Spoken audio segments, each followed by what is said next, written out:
Hello, my name is Leonardo Bacescia, and I'm based in Belo Horizonte in the state of Minas Gerais, Brazil. My GitHub and edX username is lbcheck. Today is September 23rd, 2024, and I will be presenting Fake Amazon Phishing Attack. I based my work on a specific cybersecurity incident identified by Menlo Security and reported as an article written by Ashwin Vamshi on August 7th, 2024. Titled Decoding a Google Drawings and WhatsApp Open Redirection Phish. This article was later rewritten a day after by Forbes and also by the Hacker News. This highlights the importance of exposing this recent attack to as many people as possible. I chose this topic because it is a specific cybersecurity incident, which, from the victim's perspective, represents a real-world failure to preserve personal account and data, and directly relates to the course discussions on software security lecture. Further details about the attack, such as its IOCs, will also be presented. The attack I will report is a type of LOTS phishing, where attackers exploit well-known and trusted sites to carry out their malicious activities. What sets this attack apart is the use of highly trusted services like Google Drawings and WhatsApp's link shorteners to conceal the malicious URL and bypass traditional detection mechanisms. The attack essentially unfolds in 3 steps: phishing, redirection, and data theft using a fake Amazon site. In the first step, phishing, the user receives a fake email from Amazon, a company the victim is likely familiar with, trusts, has shopped with before, and probably has an account with, such as Amazon Prime, for services like streaming or other benefits related to product purchases. The email essentially informs the victim that there has been unusual activity on their Amazon account and that the account has been suspended for the user's protection.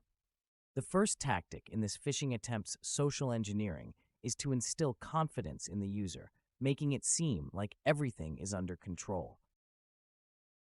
However, the email continues, playing on the need for self-protection and creating a sense of urgency by stating, "Please verify and update your account information immediately before 24 hours so you can continue to enjoy all the benefits of your Amazon account or be permanently suspended."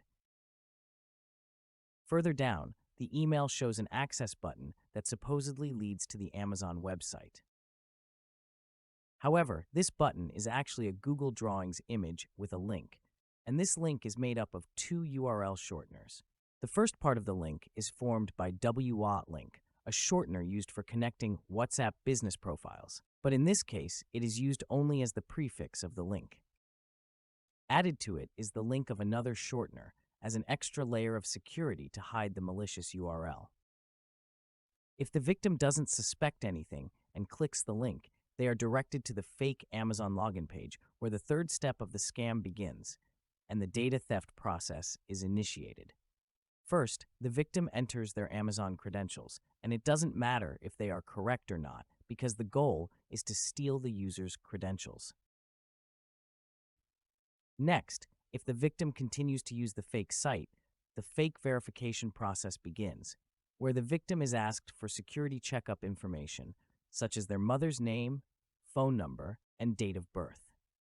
Following that, billing checkup details like their home address are requested, and finally, payment checkup details, including complete credit card information, even the security code.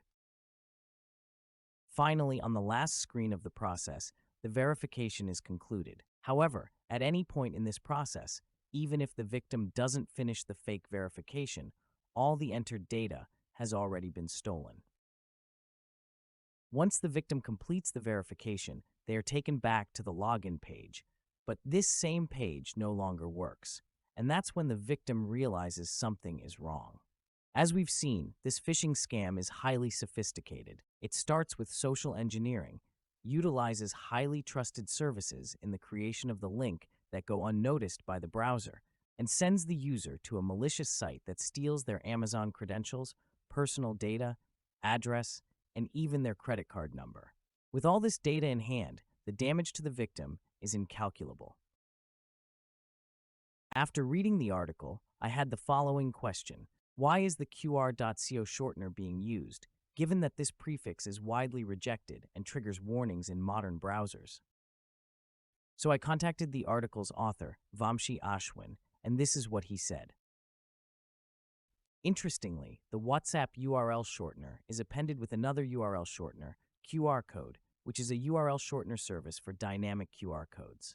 At the time of the analysis, the combination of LBO redirection and use of QR code URL shortener did not trigger any warnings. So, how can we protect ourselves from such cyber threats? In the specific case of this attack, a user who is cautious about his cybersecurity would be suspicious of an unsolicited email from Amazon, especially one that creates a sense of urgency and danger, and would check the sender's email domain. The attack would end as soon as the user realized that the domain wasn't Amazon.com. Afterward, he would report the email as spam or set up a filter to block emails from that sender.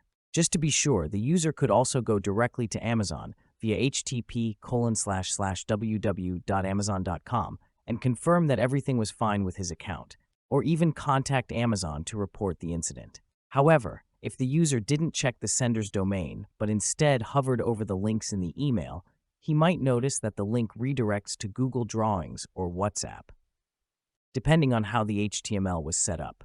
Upon seeing a Google Drawings or WhatsApp link, he would likely become suspicious.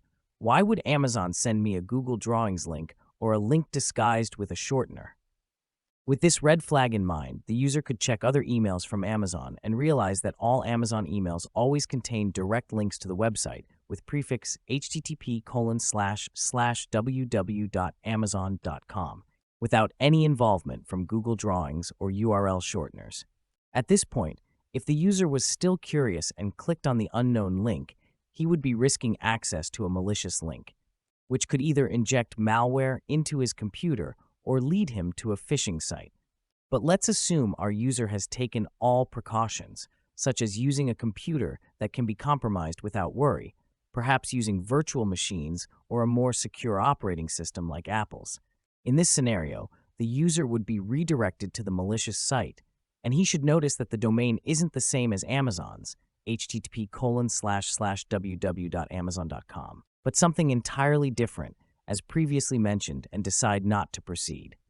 However, if the user reached this stage without suspecting anything and without checking the domain of the malicious site, he would likely enter his login details into the fake site without realizing the danger.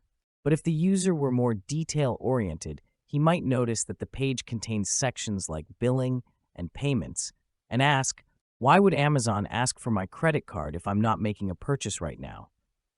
At that point, the attack would end. Yet, there would still be one concern. The user's Amazon login credentials would have been compromised, so it would be necessary to change the Amazon password, as well as any other accounts where the same password might have been reused. If the user had reused the same password elsewhere, he would remain at risk until all his passwords were updated. So as we can see, the attack is only successful after a series of oversights by an inexperienced or careless user. This is why it's important to spread awareness about cybersecurity, especially for people with little experience on the subject, as a form of prevention. If you're interested in more evidence that this is a real and specific cybersecurity attack, beyond the screenshots I'm showing in this final project, you can check the following IOCs. These IOCs were also provided by Ashwin Vamshi from Menlo Security. However, I do not recommend trying to access these malicious links. You could expose yourself to significant risk.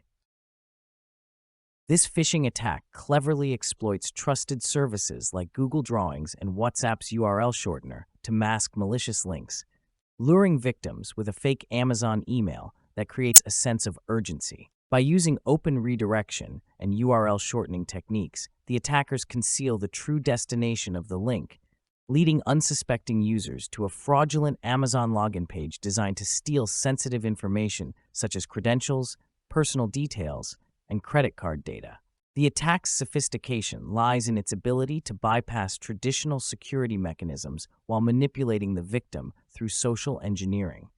To defend against such threats, users must verify email domains, check links before clicking, and directly access official websites to ensure their safety.